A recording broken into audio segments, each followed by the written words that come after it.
You know that feeling when you walk into a room and everyone goes quiet. Not the kind of quiet that means they were talking about you. The kind where the air itself changes, where you can feel something wrong before you even understand what it is. That's how I knew. I came home early that Thursday. My meeting got canceled. I remember thinking I'd surprise David with lunch. Maybe we'd sit on the back porch like we used to, back when we still had things to say to each other that weren't about groceries or whose turn it was to take out the trash. The house was too quiet. His car was in the driveway, so was another one, a silver Honda I'd seen 1,000 times before. Jessica's car. My best friend, the woman who'd been my maid of honor, who'd held my hand through my mother's funeral, who knew every secret I'd ever whispered in the dark. I stood in my own driveway for what felt like hours, but was probably only 30 seconds. My hands were shaking. I told myself I was being ridiculous.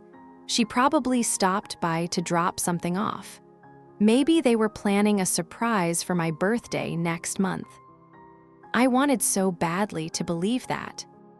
I unlocked the front door as quietly as I could. I don't know why I did that. Maybe some part of me already knew and didn't want to know at the same time. The living room was empty, so was the kitchen. Then I heard it, a sound from upstairs, soft, muffled. A laughter. I climbed those stairs like I was walking through water. Each step took forever. My heart was pounding so hard I could hear it in my ears. Their bedroom door was open just a crack. What I saw through that crack burned itself into my brain in a way I know will never fade. Not completely, not even if I live to be 100. David, my husband of 7 years, the man who promised to love me in a church filled with everyone we knew. And Jessica, wearing one of my robes. They didn't see me. They were too wrapped up in each other, too comfortable, too familiar. This wasn't the first time.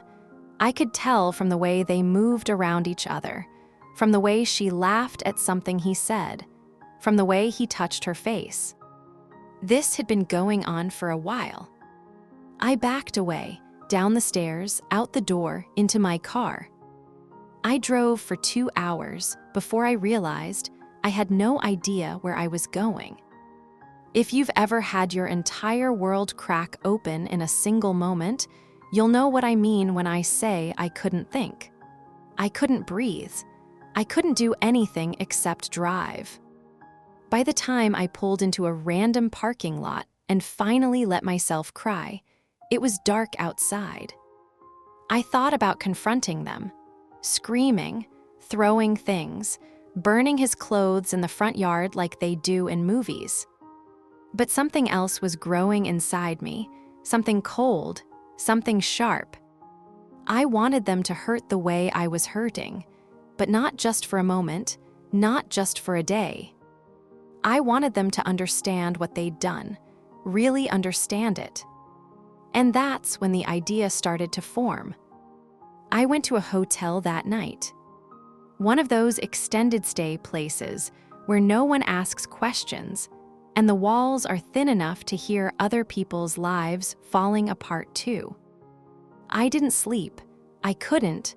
Every time I closed my eyes, I saw them together. But somewhere around 3 a.m, the crying stopped, the shaking stopped, and something else took over. A clarity. I started thinking about my life, about the past 7 years with David, about all the times Jessica had been there, at our house, at our dinners, on our vacations. She'd come to Napa with us last fall. We'd shared a hotel suite because David said it would be more fun that way. How many times, how many moments that I thought were innocent were actually that? And then I thought about Jessica's life. She'd been struggling for years, jumping from job to job. She'd been a receptionist, a waitress, a retail manager. Nothing ever stuck. Nothing ever paid enough. She was always complaining about money, always asking to borrow $20 here, $50 there. I'd helped her, of course I had. She was my best friend. Just last month, she'd told me she was behind on rent again, that her landlord was threatening to evict her. And that's when it clicked. Jessica needed money, she needed stability, she needed a job. And I owned a business. David and I had started it together 5 years ago, a small marketing consulting firm. But over the years, I'd become the one who actually ran it while David did, whatever it was he did during the day. Apparently, that included my best friend. The company was mine in every way that mattered. I'd built the client relationships. I'd hired the team. My name was on everything. And we had an opening. Entry-level, administrative support, minimum wage. I sat in that hotel room, and I smiled for the first time in 12 hours. By the time the sun came up, I had a plan. I went home around 9. David's car was gone, so was Jessica's, the whose. E smelled like her perfume. I didn't pack his things. I didn't leave a note. I didn't do anything except shower, change clothes, and go to work like it was any other Friday. David called me around noon. "Hey, babe, where were you last night? I got home and you weren't here." His voice sounded so normal, so casual, like he hadn't just destroyed everything we'd built. "I stayed at Sarah's," I lied smoothly. "We had wine and I didn't want to drive." "Oh, okay. Well, I missed you." I wanted to scream. I wanted to reach through the phone and make him feel what I was feeling. Instead, I said, "I missed you too. See you tonight." That evening, I made dinner. Pasta, his favorite. We ate together on the couch and watched a movie. He fell asleep with his head on my shoulder. I sat there, wide awake, staring at the ceiling, perfecting my plan. Monday morning, I called Jessica. "Hey," I said, keeping my voice light and friendly. "I know you've been looking for work. We have an opening at the office. It's entry-level, but it's stable. Are you interested?" The relief in her voice was immediate. "Oh my God, yes, you're such a lifesaver. When can I start?" "How about next Monday?" "Perfect. Thank you so much. You're the best friend anyone could ask for." I hung up and stared at my phone for a long time. The best friend anyone could ask for. If this story is speaking to something in you, subscribe to the channel. There's more to come. Jessica started the following Monday. I watched her walk into my office building wearing a nervous smile and a discount store blouse and something twisted in my chest. Part of me still couldn't believe this was real, that she'd really done this to me, that they both had. But I smiled. I shook her hand. I introduced her to the team like she was just another new hire. Her desk was in the main office area, right where I could see her through my glass office door, right where I could watch her every single day. The job was simple: data entry, filing, answering phones, scheduling appointments. The kind of work that pays minimum wage because anyone can do it. For someone like Jessica, who'd spent years bouncing between jobs, always looking for something better, always wanting more, it had to sting. But she needed it. I knew she did. She was 2 months behind on rent. Her car payment was overdue. She had credit card debt she'd mentioned during one of our wine nights back when I thought we told each other everything. She couldn't afford to say no. And she didn't. At home, nothing changed. David came home every night. We had dinner together. We talked about our days. He asked about work, and I told him about new clients, about projects, about everything except the fact that his mistress was now my employee. He had no idea. Neither did Jessica. At the office, I was professional, kind, even. I gave her clear instructions. I thanked her when she completed tasks. I never raised my voice. But I also never let her forget her place. Jessica, can you make copies of this? Thanks. Jessica, I need you to reorganize the supply closet. It's a mess. Jessica, someone needs to stay late to finish inputting this data. Can you handle that? She always said yes. She always smiled. She always acted grateful. But I could see it in her eyes. The frustration, the humiliation, the slow realization that this wasn't a stepping stone to something better. This was just this. 3 weeks in, she asked if we could talk. We went to lunch, a cheap sandwich place nearby. She ordered water and a small salad. I just wanted to say thank you again, she started, picking at her lettuce, for giving me this opportunity. I know I'm starting at the bottom, but I'm willing to work hard, to prove myself.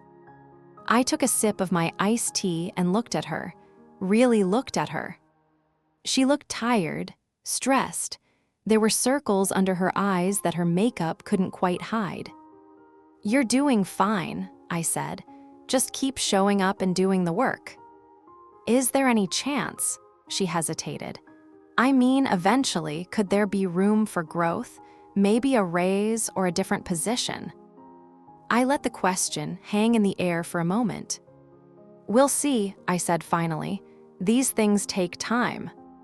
Her face fell just a little, just enough for me to notice. Good, I thought, feel it. Feel what it's like to be stuck, to be powerless, to want something you can't have. That night, David told me he'd be working late.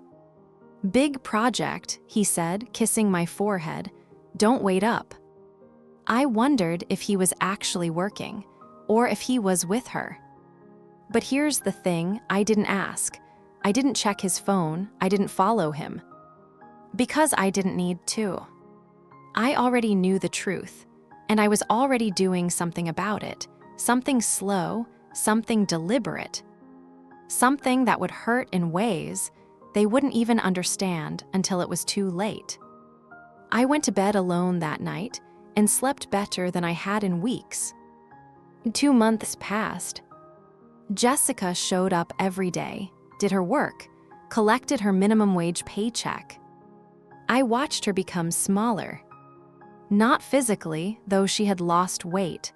I mean smaller in spirit. The way people do when they're trapped in a situation they can't escape but can't quite accept either. She stopped suggesting lunch, stopped asking about advancement opportunities, stopped making small talk about her life outside of work.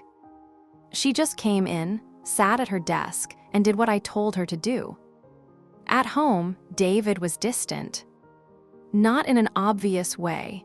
He still kissed me goodbye in the mornings, still asked about my day, still slept beside me every night. But there was a space between us now that hadn't been there before. Or maybe it had always been there, and I was only just now noticing it. One evening, about 10 weeks after I'd hired Jessica, David came home with flowers. Roses, my favorite. What's this for? I asked, taking them from him. Do I need a reason to buy my wife flowers? He smiled at me. That same smile that had made me fall in love with him 9 years ago, before the wedding, before the business, before everything fell apart. I put the flowers in a vase and said nothing. That weekend, Jessica called me. It was Saturday afternoon. I almost didn't answer. Hey, she said, her voice sounded strange, tight. Can we talk in person? My heart started racing, but I kept my voice calm. Sure, when? Now, I'm actually outside your house." I looked out the window. Her silver Honda was parked across the street. David was upstairs in his office. I could hear him on a call. "Give me a minute," I said. I walked outside and got into her car. She looked terrible, like she hadn't slept in days. "What's going on?" I asked. She stared straight ahead, gripping the steering wheel even though the car wasn't running. "I need to tell you something," she said, "and you're going to hate me." For a moment, I thought she was finally going to confess, that she was going to tell me about David, that this was all going to come crashing down right here, right now. Part of me was ready, part of me wanted it. But what she said instead caught me completely off guard. "I'm leaving," she said. "I got another job offer in another city. I'm taking it." I just stared at her. "I wanted to tell you in person because you've been so good to me," she continued, her voice cracking. "Giving me that job when I really needed it. I know I'm supposed to give 2 weeks' notice, but I need to leave sooner. This week, I'm sorry." She was crying now, actual tears streaming down her face. And I felt nothing. No satisfaction, no anger, no relief. Just nothing. "Where?" I asked. "Seattle, it's a good opportunity. Better pay, a chance to start over." Start over. The words echoed in my head. She was running. Maybe she didn't even fully understand why, but she was running. "Okay," I said simply. She looked at me surprised. "You're not mad." "Why would I be mad? You have to do what's best for you." She reached over and hugged me. I let her. I even hugged her back. "You're such a good friend," she whispered. "I don't deserve you." When she pulled away, I opened the car door. "When are you leaving?" I asked. "Wednesday." "Okay, good luck, Jessica." I walked back into my house and closed the door. David came downstairs a few minutes later. "Who was that?" he asked. "Jessica, she's moving to Seattle, got a new job." I watched his face carefully, watched the color drain from it, watched his jaw tighten. "When?" he asked, his voice barely above a whisper. "Wednesday." He turned and walked back upstairs without another word. That night, he didn't come to bed. Wednesday came. Jessica sent me a text that morning, a long one, thanking me again, telling me how much my friendship meant to her, promising to stay in touch. I didn't respond. At the office, I told the team she'd resigned. They seemed surprised but not particularly concerned. She'd only been there a few months. She was easily replaced. I posted the job opening that afternoon. At home, David was different. Quiet, withdrawn, he barely ate, barely spoke. He'd come home from work and go straight to his office, closing the door behind him. I didn't ask what was wrong. I didn't comfort him. I just watched. A week after Jessica left, I found him sitting in the dark living room at 2 in the morning. "Can't sleep?" I asked from the doorway. He jumped, startled. "Yeah, just thinking." I sat down beside him on the couch. We sat in silence for a long time. "Do you ever think about the beginning?" he asked suddenly. "When we first met?" "Sometimes." "We were good then, weren't we?" I looked at him, really looked at him, at the man I'd married, the man I'd built a life with, the man who'd betrayed me in the worst possible way. "Were we?" I asked quietly. He turned to face me, and in the dim light, I could see tears in his eye. "Yes." "I'm sorry," he whispered. 2 words, that's all he said.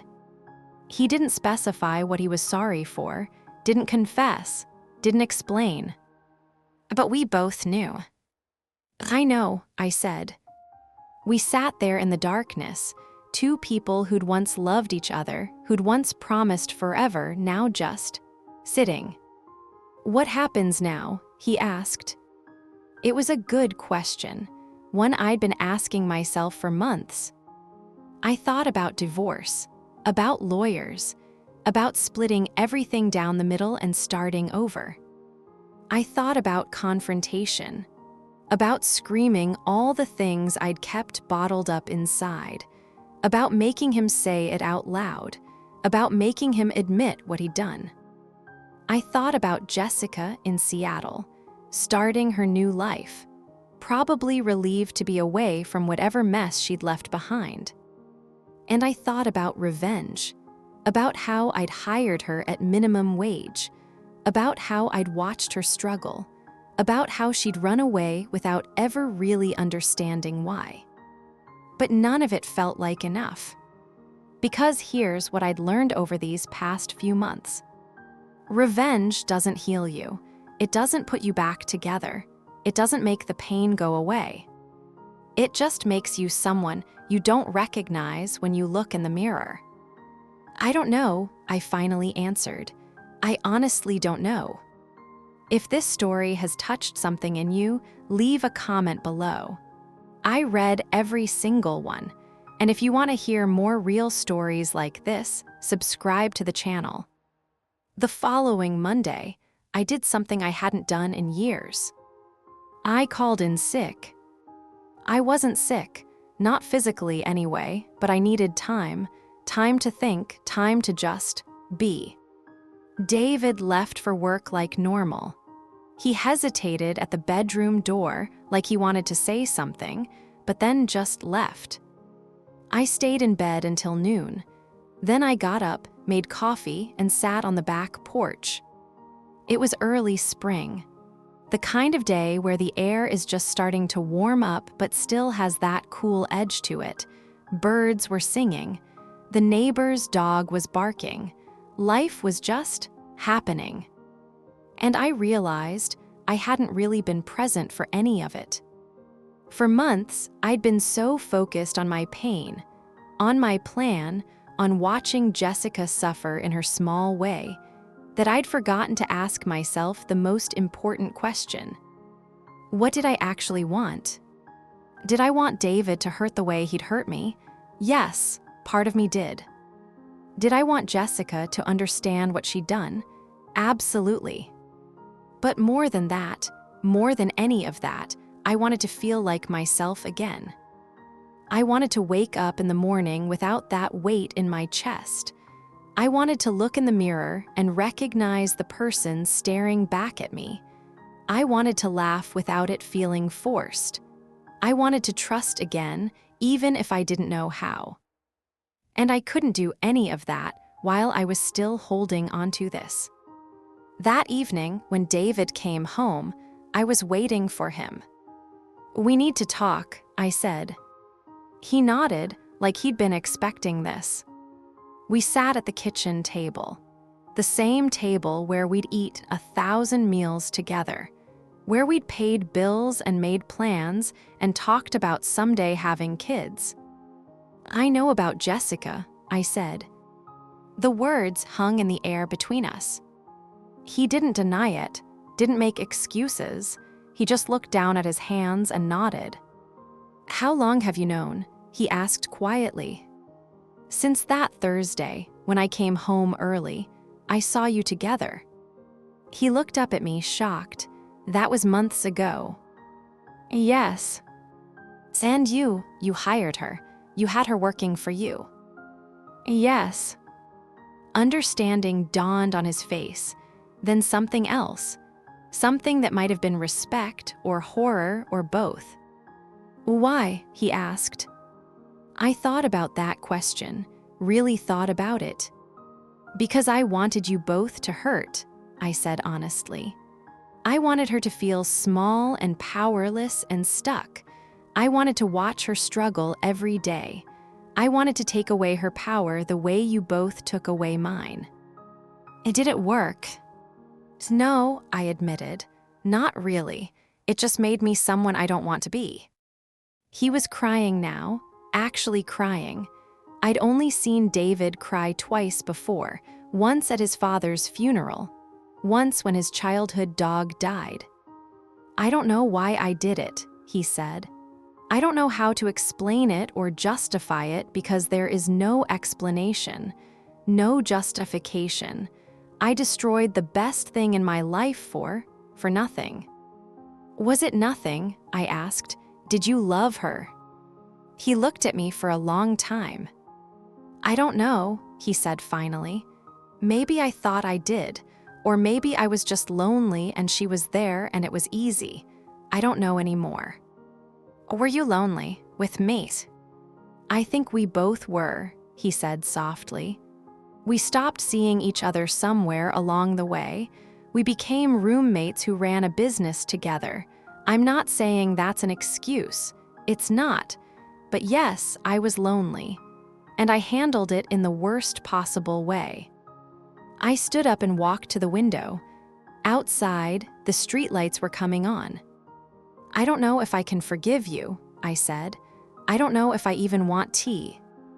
"Though try." "I understand. But I also don't want to spend the rest of my life carrying this around.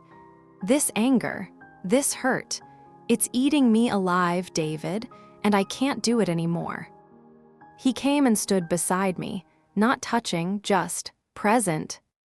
"What do you need?" he asked. "I need you to move out," I said. "I need space, real space.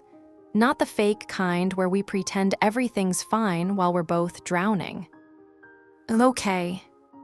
And I need you to understand that I might never be able to trust you again. That even if we somehow work through this, things will never be the way they were." "As I know. And I need you to leave the business. It's mine, I built it, and I can't heal while working next to you every day." This one seemed to hurt him more than the others, but he nodded. "Okay. Share this video with someone who needs to hear it. Sometimes the stories we need most are the ones that don't have easy answers." David moved out 2 weeks later. He got an apartment across town. Small, temporary. We agreed he'd stay there while we figured things out. We didn't file for divorce. Not yet, but we didn't rule it out either. We just paused. At work, I explained that David was stepping back for personal reasons. The team accepted it without much question. Most of them knew I was the real force behind the company anyway. I hired a new office manager, someone with experience, someone who I paid a fair wage. Jessica never came back. I heard through mutual friends that she was doing well in Seattle, that she'd met someone, that she seemed happy.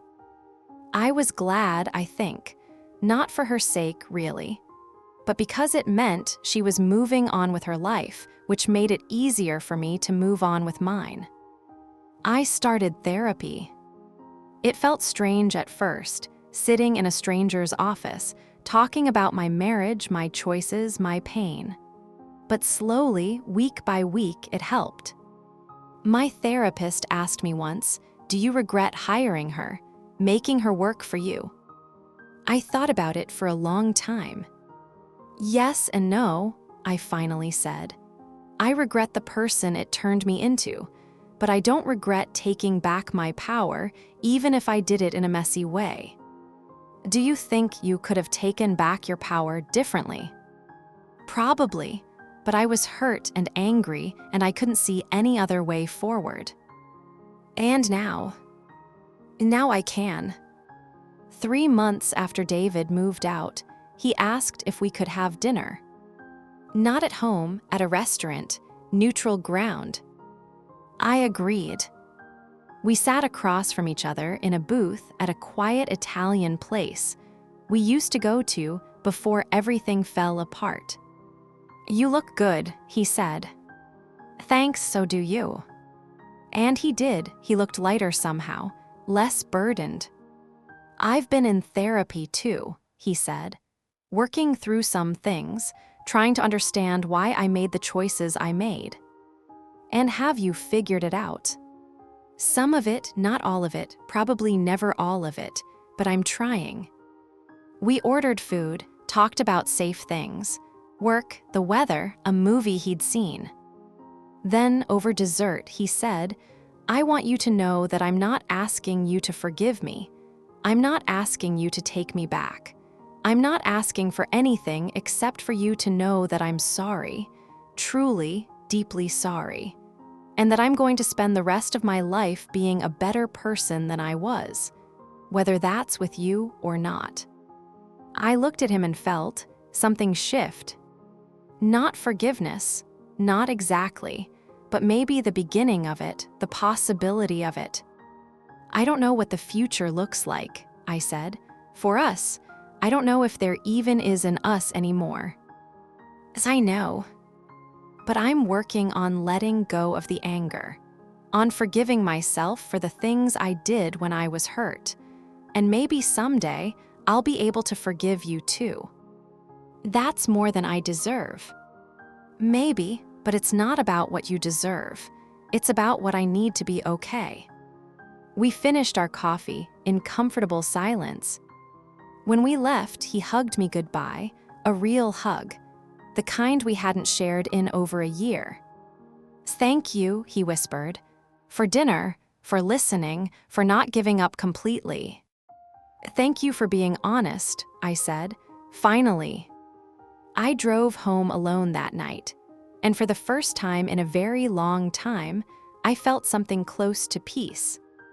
Like this video, if this story spoke to something in your own journey, we're all just trying to figure it out as we go. 6 months after everything fell apart, I did something I hadn't done in years. I went on a trip, alone. Not for work, not for family, just for me. I went to a small coastal town in Maine that I'd seen in a travel magazine, rented a cottage right on the water, spent my days walking on the beach, reading books, and watching the sunset. I didn't check work emails, didn't answer calls, didn't think about the past or worry about the future. I just existed. On the third night, I sat on the cottage porch with a glass of wine and thought about everything that had happened.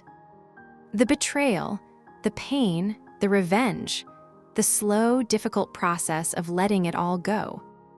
I thought about Jessica, probably living her life in Seattle, maybe never fully understanding the role she'd played in my unraveling and rebuilding. I thought about David in his apartment, working through his own guilt and regret. And I thought about me, about who I'd been before, who I'd become, who I wanted to be. I'd learned something important through all of this. You can't control what other people do to you, but you can control what you do with it. I could have divorced David immediately, could have confronted them both publicly, could have made it my mission to destroy them the way they destroyed me. Or I could have done nothing, stayed silent, pretended I didn't know, let it eat me alive from the inside. Instead, I'd done something in between, something messy and imperfect and human. I'd taken back my power in the only way I knew how at the time. And yes, maybe it was petty, maybe it was small, maybe it didn't even really hurt them the way I'd wanted it to. But it had given me something to hold on to when I felt like I was drowning. It had given me a sense of control when everything else felt chaotic. And maybe that was enough. When I got back from my trip, I made a decision. I called David.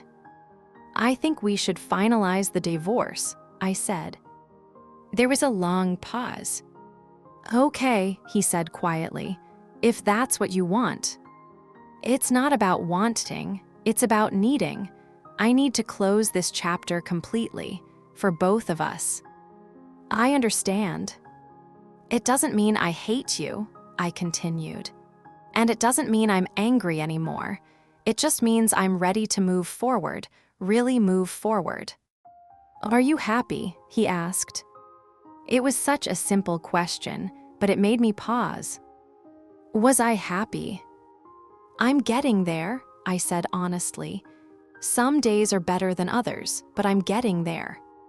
I'm glad, he said, and I believed him. We hired lawyers, kept it simple and civil, split the business, the house, everything else down the middle. It took 3 months to finalize. The day the divorce was official, I didn't cry, didn't celebrate, I just acknowledged it. One chapter closed, another beginning. I changed the locks on the house, repainted the bedroom, got rid of old furniture that carried too many memories. I made the space mine again. I dated a little, nothing serious, just testing the waters, remembering what it felt like to be seen as just myself, not as someone's wife or ex-wife. The business grew. Without David, I had more clarity, more focus. I hired people I trusted, took on clients that excited me, built something I was genuinely proud of. And slowly, day by day, I became whole again. Not the same version of myself that existed before.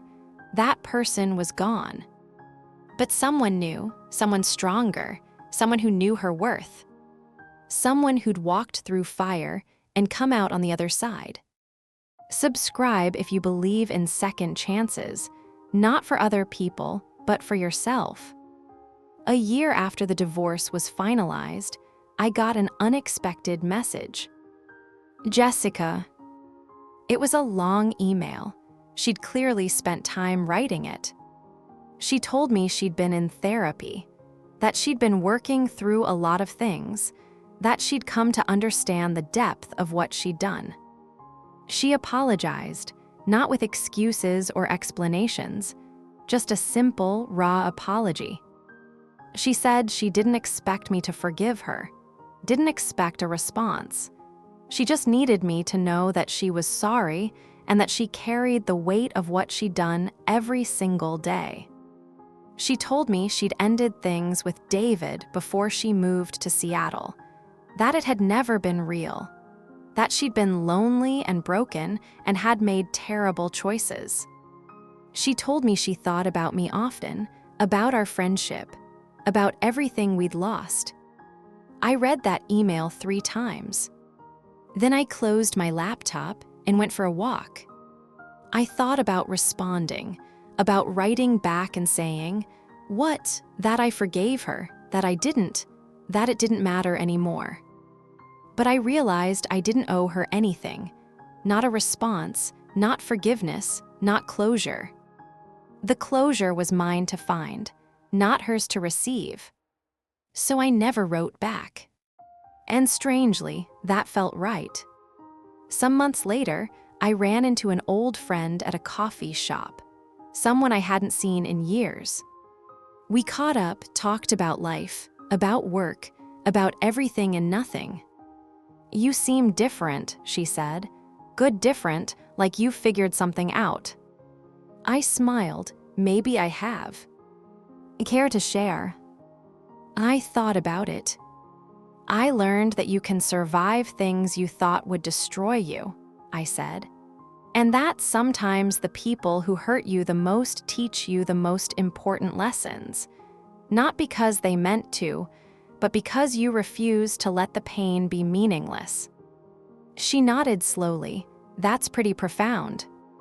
Or maybe I've just had a lot of therapy. I laughed. But it was true. I'd taken the worst thing that had ever happened to me and I'd transformed it. Not into something beautiful, trauma isn't beautiful, but into something useful, something that made me stronger instead of bitter. I'd learned to set boundaries, to value myself, to walk away from things that didn't serve me, even when it hurt. I'd learned that revenge is a dish best not served at all, because it poisons you more than the person you're trying to hurt. I'd learned that forgiveness isn't about the other person. It's about releasing yourself from the prison of anger and pain. And I'd learned that sometimes the best revenge is just living well, being happy, building a life you're proud of. David and I didn't speak much anymore, just occasionally when necessary. We were cordial, civil, we'd both moved on. I heard through mutual friends that he was seeing someone new. I was genuinely happy for him. Not because I still loved him, but because I'd released any claim to his life, just as he'd released his claim to mine. We were free, both of us. I started volunteering at a women's shelter, helping women who were going through their own betrayals, their own heartbreaks, their own moments of deciding who they wanted to be in the aftermath of pain. I shared my story when it felt right, not as a cautionary tale, not as a revenge fantasy, but as proof that you can survive, that you can rebuild, that you can become someone you're proud of even after everything falls apart. One woman, going through a brutal divorce, asked me once, "How did you stop being angry?" I didn't stop, I told her honestly. I just decided it wasn't going to define me anymore. The anger is still there sometimes, but it doesn't control me. I control it. How? By choosing, every single day, to focus on what I'm building instead of what was taken from me. Comment below and tell me, what would you have done? There's no right answer, just honest ones. It's been 3 years now since that Thursday when my world split open. 3 years since I stood in my driveway and felt everything I thought I knew crumble into dust. People ask me sometimes if I regret hiring Jessica, if I'm ashamed of that choice. The truth is complicated. Do I wish I'd handled it differently? Maybe, probably. Do I wish I'd been the bigger person from the start? The one who confronted them with grace and walked away with her head held high? Sure, that would have been cleaner, easier to talk about at dinner parties, but I wasn't that person then. I was hurt and angry and lost, and I did the best I could with the tools I had at the time. I made her work for minimum wage. I watched her struggle. I took a small, petty satisfaction in seeing her diminished. Was it my finest moment? No. Was it human? Yes. And I've made peace with that. Because here's what I've learned. Healing isn't linear. It's messy and complicated, and sometimes you take 2 steps back for every step forward. Sometimes you make choices you're not proud of. Sometimes you become someone you don't recognize. Sometimes you do things that don't actually make you feel better, but you do them anyway because you don't know what else to do. And that's okay. What matters is that you keep moving, keep growing, keep choosing to be better than you were yesterday. I run my business now with a full team I trust. We've expanded, opened a second office. I'm proud of what we've built. I have friends who really know me, not the perfect version, the real, flawed, still figuring it out version. I have a life that feels like mine. And I have peace, real peace. Not the kind that comes from everything being perfect, but the kind that comes from knowing you survived something terrible and came out whole on the other side. Last month, I was cleaning out old files and I found a photo. It was from my wedding. Me, David, and Jessica, all 3 of us smiling like we had our whole lives ahead of us. In a way, we did, just not the lives we thought. I looked at that photo for a long time, and instead of feeling pain or anger or regret, I just felt grateful. Grateful for who I was then, even though she was naive. Grateful for who I became, even though the journey was brutal. Grateful for the lessons, even though I never wanted to learn them. I don't keep in touch with Jessica. I don't wish her ill, I just wish her away from my life, and that's enough. David and I exchanged Christmas cards last year. Brief, polite, distant. He's engaged now, to someone who isn't Jessica, someone I've never met and probably never will. I'm genuinely happy he found someone. I hope he's learned. I hope he's different. I hope he doesn't hurt her the way he hurt me. But that's his journey now, not mine. Mine is here, in this life I've built, in this person I've become. Someone asked me recently if I'd ever trust anyone again, if I'd ever remarry. I don't know, I said honestly. Maybe, if I find someone worth the risk, but I'm okay either way. I'm okay alone, I'm okay with just me. And I meant it. Because the relationship I've built with myself over these past 3 years is the most important one I have. I know my worth now. I know my boundaries. I know what I will and won't accept. I know that I deserve honesty and loyalty and respect. And I know that I'm strong enough to walk away from anything that doesn't honor that. So yes, I hired my best friend at minimum wage after she slept with my husband. Was it petty? Yes. Was it revenge? Absolutely. Did it heal me? No. But it was a step on the path. A messy, imperfect, human step toward taking back my power and rebuilding my life. And in the end, that's all any of us can do. Take the broken pieces, figure out what to do with them, build something new. Not perfect, not flawless, but real and yours. If you made it this far, thank you for listening to my story. If it resonated with you, if it made you think, if it helped you feel less alone in your own pain, subscribe. Share it. Leave a comment about your own journey. Because we're all just walking each other home. And sometimes, the stories we share are the light that guides the way.